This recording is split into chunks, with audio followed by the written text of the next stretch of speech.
you in Illinois and are wondering what is an as-is home sale? Well, we've got a few questions and we've got a lot of answers. We've got Aaron McCormick with the McCormick Law Firm, and he's here to answer some questions. So what does the Illinois real estate contract state about an as-is home purchase? I'm glad you asked, Cathy. So the as-is section or paragraph of the contract starts at line 484 on page 12, paragraph 36. And it says this contract is for the sale and purchase of real estate in an as-is contract as of the date of the offer.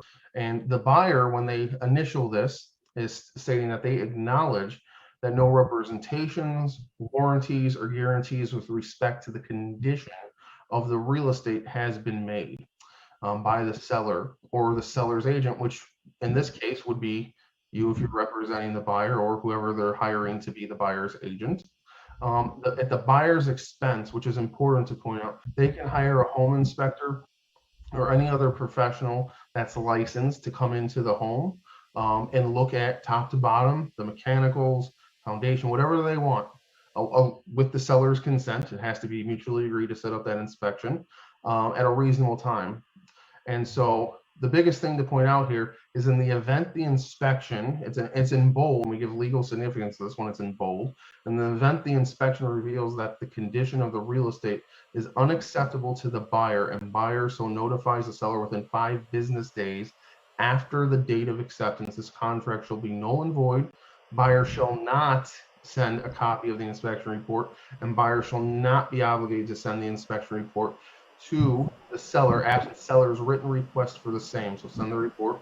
Failure of the buyer to notify the seller or to conduct an inspection waives the buyer's right to terminate the contract under this paragraph. This contract will then remain in full force and effect, and buyer acknowledges that the provisions of paragraph 12 of the contract do not control and are not relevant to this. So there's also 2 additional paragraphs. Paragraph 11, which is you do not get to do an inspection, so you're waiving your inspection, which then also you'd want to have paragraph 36 initialed as is. Paragraph 12 doesn't apply because that's where you get to do an inspection and get to make a reasonable request based on certain conditions. That's what that says. There's also a common misconception that health and safety, I hear that a lot in my practice. It's not health and safety, it's as is. So you should not be making any request.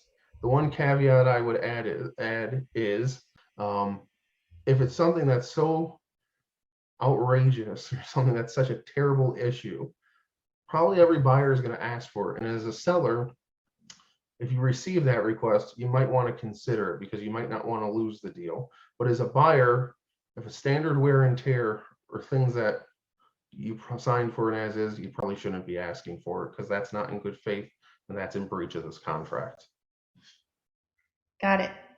So what does as is mean? So let's say you have a home buyer and then they did an as is purchase and then later that they find out that there's some major problems.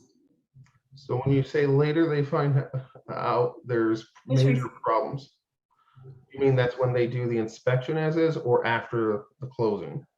After the closing. So who's responsible then for those repairs? So if it's as is and they've done their inspection and it's after the closing, there's a document called the Illinois Real Property Disclosure, and that will survive the closing. There's also paragraph 22 of the contract, which asks certain questions, and those items survive the closing as well, provided that the buyer did their inspection and they hired a licensed home inspector and did their due diligence. If there was anything that came up in the home inspection report and did an additional inspection if necessary. If nothing was discovered or they move forward, there may be nothing that the buyer can do. However, if the sellers went to lengths to conceal certain things or were not truthful in their disclosures, there may be recourse against the seller. The one thing I would also add to that is, let's say that the sellers did, conceal something. If it's going to cost you $2,000-$3,000, it's probably going to cost you more to hire an attorney. You may then have your attorney who represented you as a buyer send a letter to their attorney and see if you can work that out. But if it's going to cost you more to go to court, it may not be worth it. So each loan type has minimum property requirements, right? So when it comes to purchasing a home, what should we consider when buying a home that's sold as is, but we're using an FHA loan to purchase? That's a great question. When you're buying, and I would add this too for VA, which is a different type of loan. What you should consider when buying an FHA or VA home as is two things. One, the appraiser is going to be looking for certain things. You're going to be doing your home inspection. You should hire an attorney that knows to ask for certain things in the letter to protect you. And if the seller is not going to be willing to address certain things that come up, they're not going to be able to sell their home. And then you would get your deposit back. You should also consider that if they don't fix those things, you would be out of the cost of the inspection. So do a thorough walkthrough before you put in your offer and talk with your agent to see if that's worth putting an offer, and make sure they're having a conversation with the listing agent, or if it's a for sale by owner, that your agent is having a conversation with the seller if they're not going to hire an agent. Clearly it's a for sale by owner, to see if they would address certain things that might come up in an appraisal. An experienced realtor like Cathy would know what to ask for. She's also a veteran, so she would know what's required on a VA loan. Got it.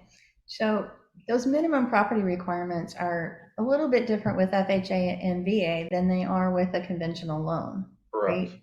So maybe what should we look at with just a conventional loan? So one time in my almost 8 years of practicing law, I saw a subject to on an appraisal says that certain repairs are required.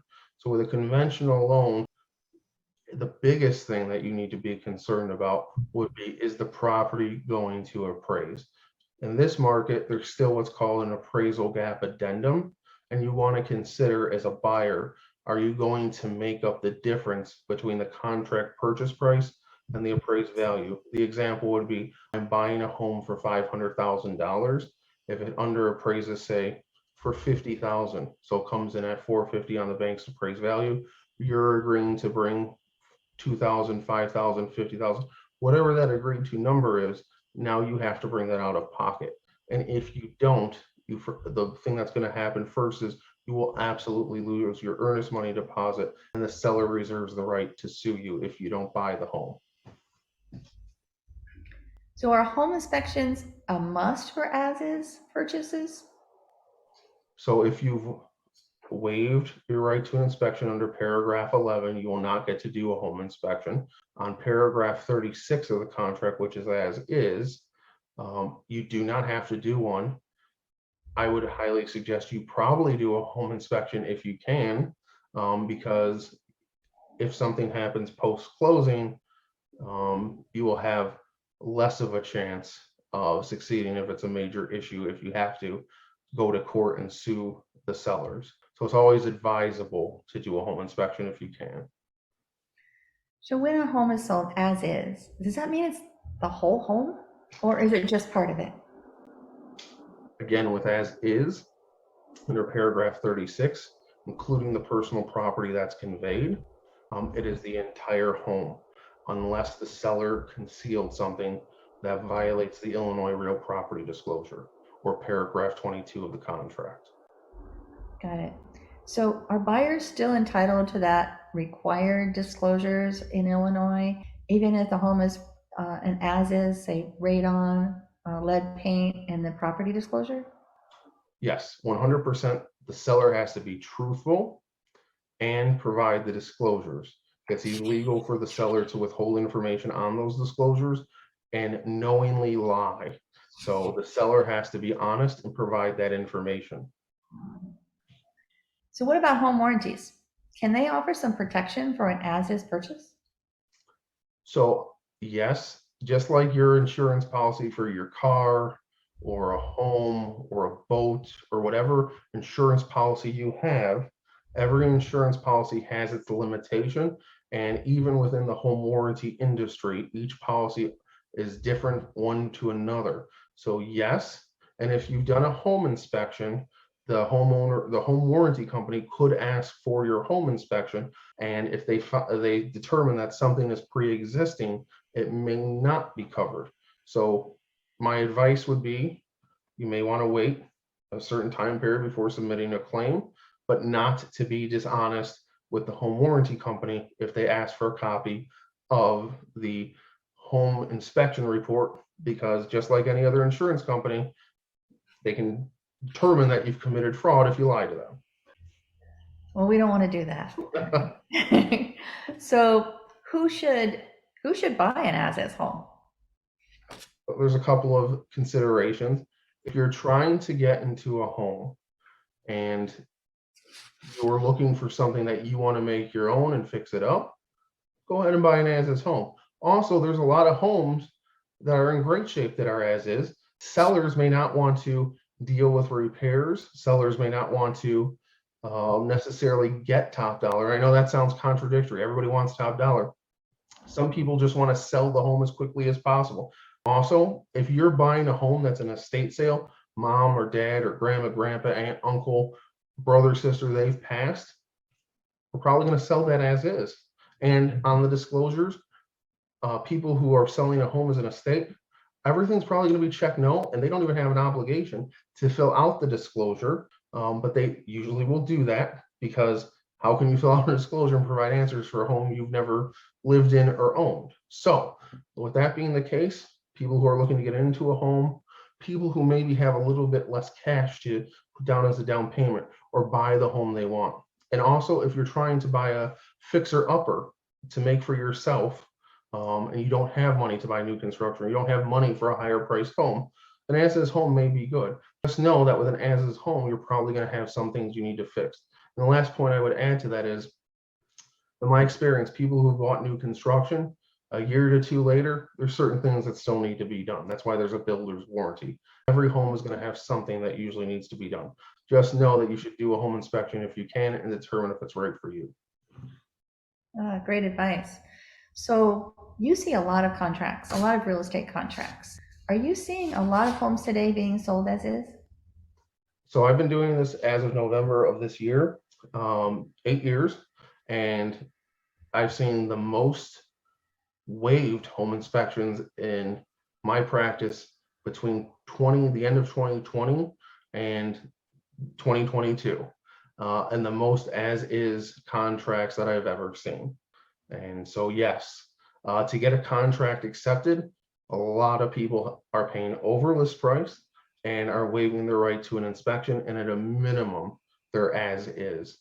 Now, if there's, I guess the last caveat, if there's radon, a lot of sellers will accept the fact that they have to, they legally don't have to, but they will give you some type of credit or mitigate that. I would not rely on the fact that a seller is going to do that, but they know the next buyer will probably test for radon and they'll have to take care of it. Got it. Wow. Great. Thank you. That's really clears up a lot of things for me, and I hope it'll clear up a lot of things for others, for sellers and buyers.